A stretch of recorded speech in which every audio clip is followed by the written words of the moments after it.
will reach the grand perfection designed by the Creator. It is held that this final 1,000 years has already begun. To this fact is accredited the great progress of our days, intellectually and materially. In other words, the great seventh day of the Genesis account is itself a great week, each day of which is 1,000 years long. All right, now there were a few slides that were large, long slides, bigger than what we showed you there, and here is a film panning of one of these large slides, and I might say that Brother Fennell's collection that he found and obtained for the Society contained one of these large panoramic scenes. Here's one of the early efforts. Notice all of the staging or construction work, not just what he was doing, but to lay the scenery or propping for Noah and his sons here building the ark. And of course, this may help you to appreciate we're talking about a man who was 600 years old when he started building the ark with his 3 sons. The reaction he found among the people back then is depicted here, not much better than what many people today, how they react to our preaching work. But that didn't stop Noah, 600-year-old Noah, and his sons building this huge ark. Notice he's always bringing one camel in.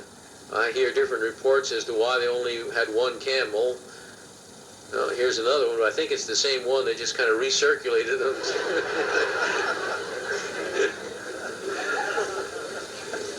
You'll see that later on in other things too. They found 2 elephants though, we're sure of that. But now imagine the brothers back at that time producing a motion picture and obtaining the animals, elephants, camels, sheep, cattle, and to depict a scene here of moving Noah and his family, moving these into the ark. For its day, truly quite an accomplishment.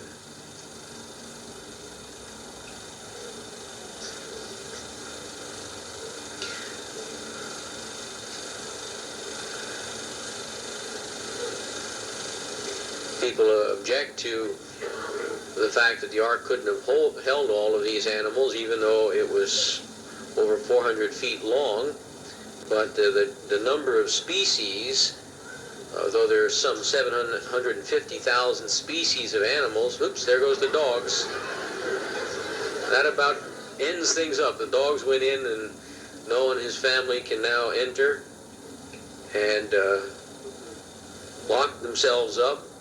All of this, of course, representative of the security that we can find under God's provisions today, a place of protection for us during the oncoming time of Armageddon.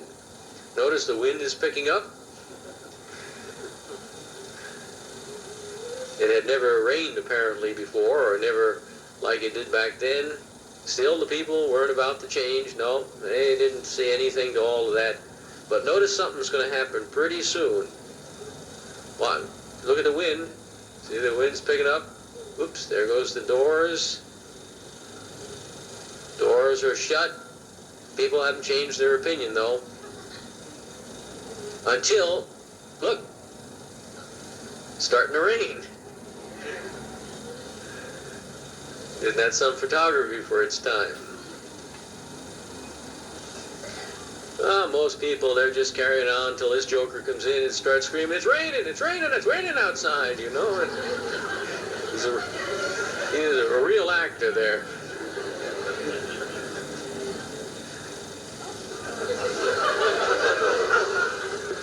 Now watch him drop off one by one. Look, they're hanging on. Look, there goes another, 2 more. Now, this was probably out in Jones Beach or something, but trick photography back then, depicting the waters covering. And Noah finally, after a period of time, 40 days there, he needs to send forth a dove to see if he can find dry land outside. So Noah and his sons send out the dove. Notice the water behind, and the dove goes. Looks out, still water, as far as you can see.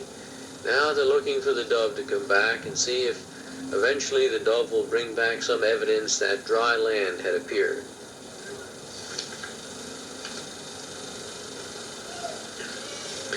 Now the dove is going to come back, and I don't mean to deride their methods, but you observe the dove isn't just going to come in and land on the shelf here. Watch him reach out and, oops, there.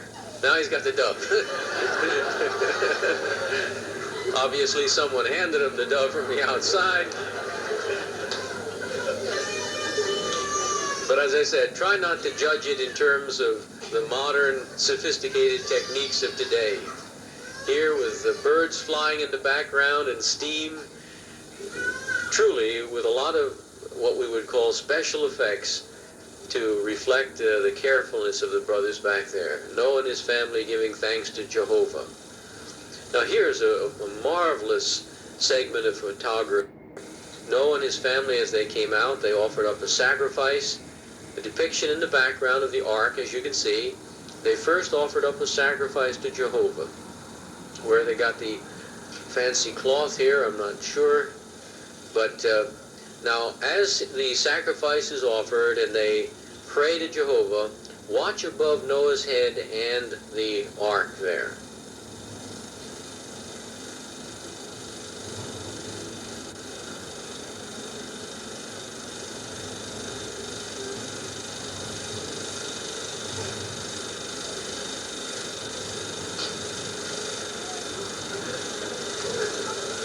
Isn't that marvelous? And for people who, many of whom probably had never even seen motion pictures, to see motion pictures with so many innovative aspects conveying relatively accurately the message of the Bible.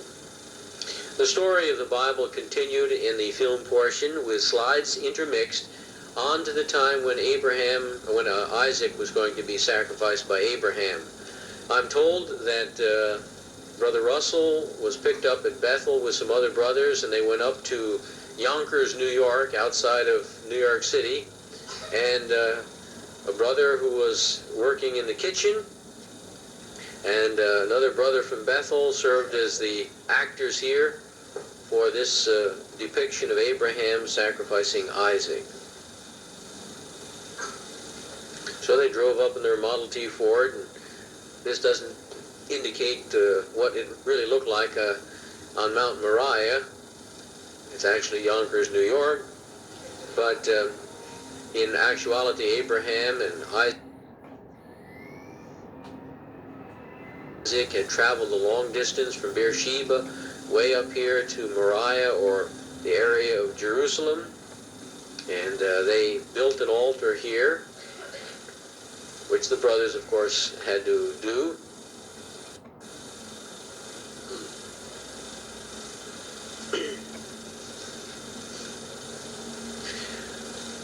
And this was a very important portion of the photodrama because of the imagery involved, that Abraham was like Jehovah God, willing to sacrifice his only begotten son, Jesus, corresponding to Isaac, to provide a sacrifice for mankind.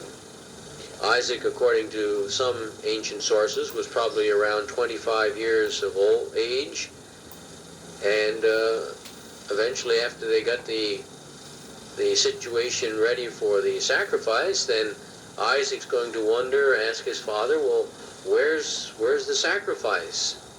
And Abraham's response is, well, Jehovah in heaven will provide.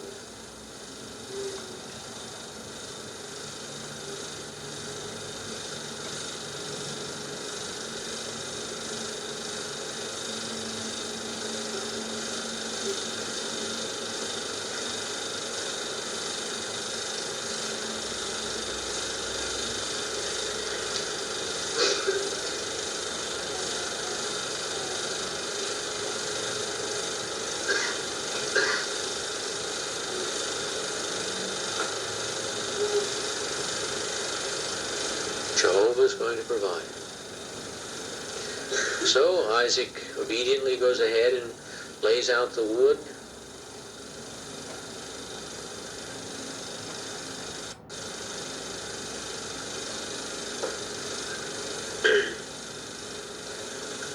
I'm told that Isaac was actually acted out by a Jewish boy who worked in the Bethel kitchen back then. His name was Cohen. And Abraham his part was played by an Armenian brother, the name of Ferris.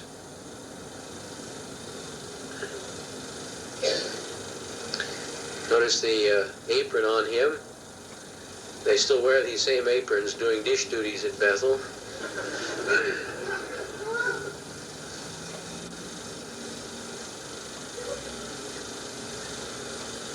Isaac willing to be obedient even at the cost of his life.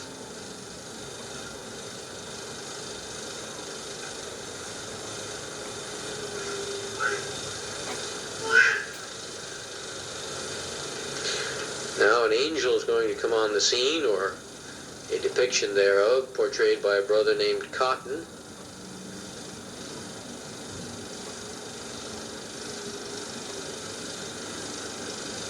Abraham with a knife, and his hand is stayed by the angel. The Lord does provide another sacrifice. He cuts Isaac free, and he finds a ram in the thicket, and this lamb is going to be sacrificed instead.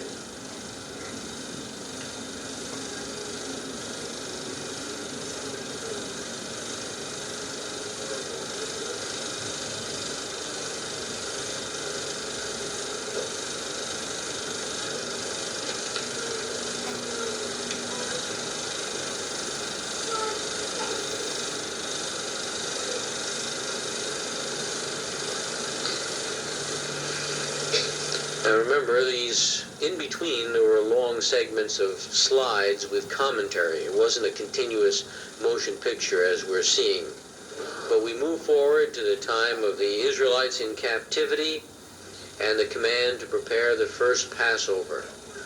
Now a lot of people might have thought, well, I don't know why I should do this. We've been in bondage all these years here in Egypt. Why should I prepare a meal, and why should I eat it standing up? That doesn't make much sense.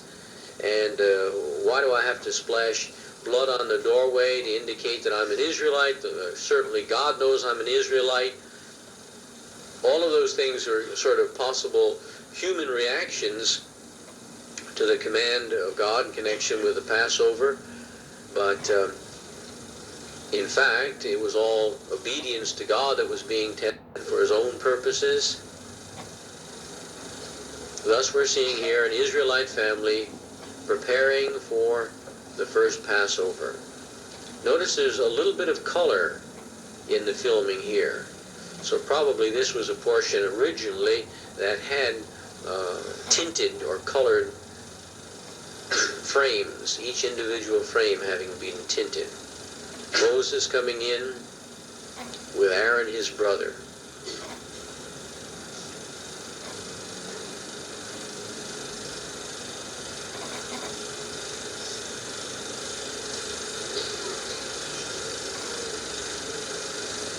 Doors are closed.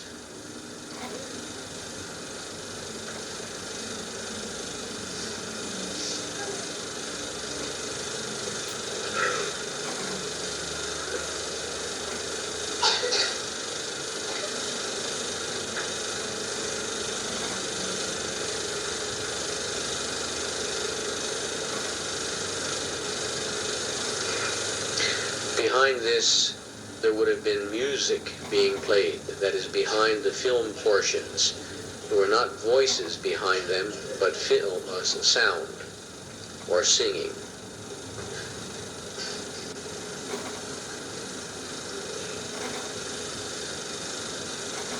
The sacrificed lamb, roasted.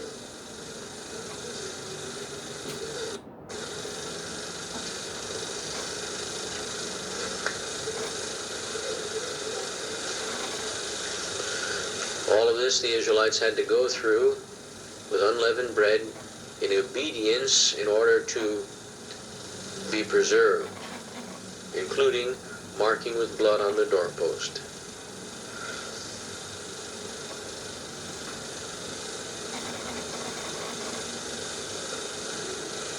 They were to be eating while standing with a staff in their hand, as if ready to escape or ready to leave the land.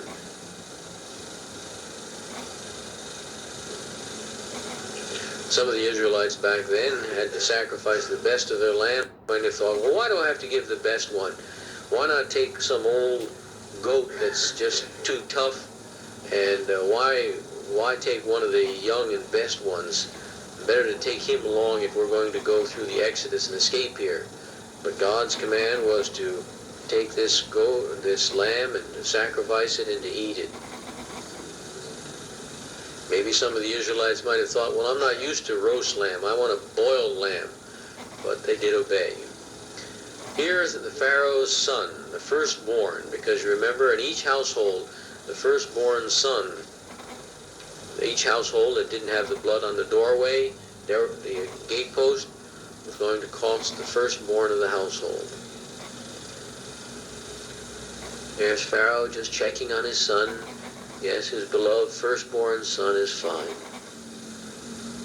But he doesn't know that what Moses had promised that evening was actually going to strike down the firstborn from the Pharaoh's house down to the common laborer.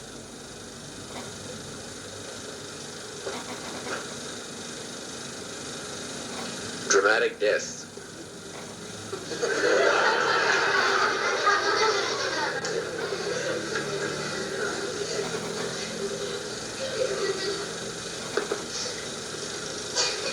Look at the scenery here and the costumes. Here a miller grinding, and here this scenery too. Think of what was involved just to set up for this one little scene. And the miller's wife laying down their beloved firstborn, and he slaves away at his job. But at least they've got their little firstborn to keep them content, give them a purpose to their drudgery in life. But what's happened to the firstborn? Oh.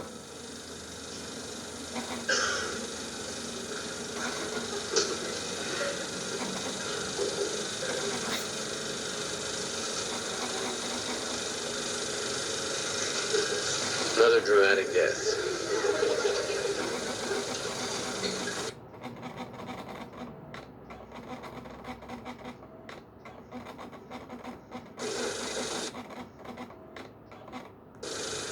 Now we may chuckle at this and how they're portraying it, but doesn't it help you to visualize some possibilities as they must have been back in Egypt when from the highest to the lowest in the land the firstborn were dying, and they would bring them all into the court of Pharaoh, or many of them, and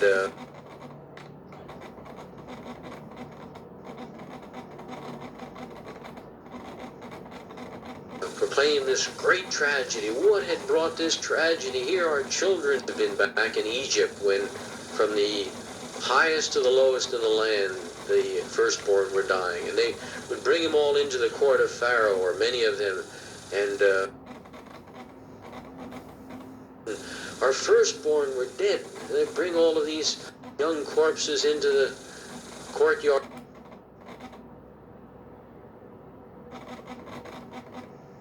of Pharaoh, or into the court, and they ask Pharaoh, what's caused all this? Here, look, our children are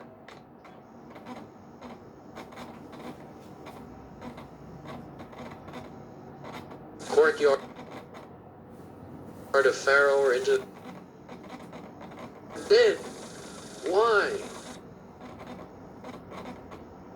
Courtyard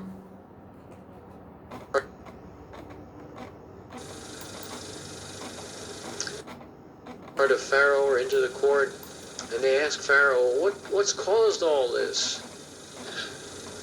Here, look, our children are dead. Why?